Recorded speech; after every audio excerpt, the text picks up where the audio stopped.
I'm Jon, and I am your coach for today. We're going to be talking about loneliness. There have been seasons in my life that, when I was in the middle of them, made no sense. I've only gained a measure of understanding through looking back on these experiences. Sometimes understanding is gained at the end. The story of Job is like that. Job was a righteous man who sought the Lord, tried to live for him, yet Job lost everything. All his possessions, his children, his health, everything. At first, as Job is grieving his loss, his friends show up and they grieve with him, but then they start to speak and everything goes from bad to worse. His friends begin to blame Job for the trials that he's going through. They tell him that he must have done something wrong for all this to happen. Job, in the middle of the worst moment of his life, is surrounded by friends and more alone than ever. While maybe not to the same extreme as Job, I think some of us have been there. We have felt that utter ache of loneliness, even when surrounded by friends. The lesson we learn from the life of Job is that those times do not last forever. Yes, it is hard.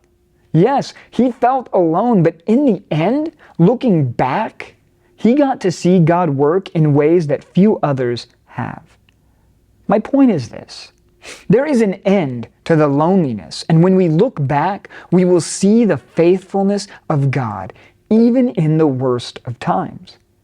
It is often at the end of a difficult time that we see God most clearly. Now here's the dilemma. Knowing all of that doesn't necessarily make the hard times easier. It doesn't make the loneliness less intense. What it does do is give us the courage and strength to cling to Christ and know that He will get us through. Let's look at another example. In Matthew chapter 4, it tells us that Jesus was led by the Spirit into the wilderness where He fasted for 40 days and 40 nights. It is after this time of intense physical denial that Jesus is tempted by Satan. Just like Job, things go from bad to worse, and Jesus is all alone in the wilderness. After answering every temptation of Satan with Scripture, we find these words in Matthew chapter 4, verse 11. Then the devil left him, and behold, angels came and were ministering to him.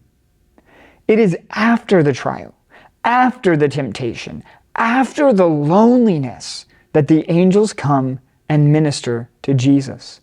It isn't until the loneliness is over and we are looking back at the temptation of Jesus that we understand what God was doing. Loneliness, as intense and difficult as it may be, is only for a season. There is coming a day when it will be over. There is coming a time when we will look back on it and understand. Job faced the most difficult time in his life and was alone even in a group of friends. Jesus faced trials and testing alone in the wilderness. Loneliness is not uncommon, but it is also not permanent. So here is how we will win today over loneliness. First, remember that loneliness is a season. Second, trust that one day we will look back and understand. Finally, reach out to those who will minister to you. Job, in the end, had one friend who ministered to him. Jesus, in the end, had the angels minister to him. There is someone who God will use to minister to you. Be on the lookout for that person and win today over loneliness.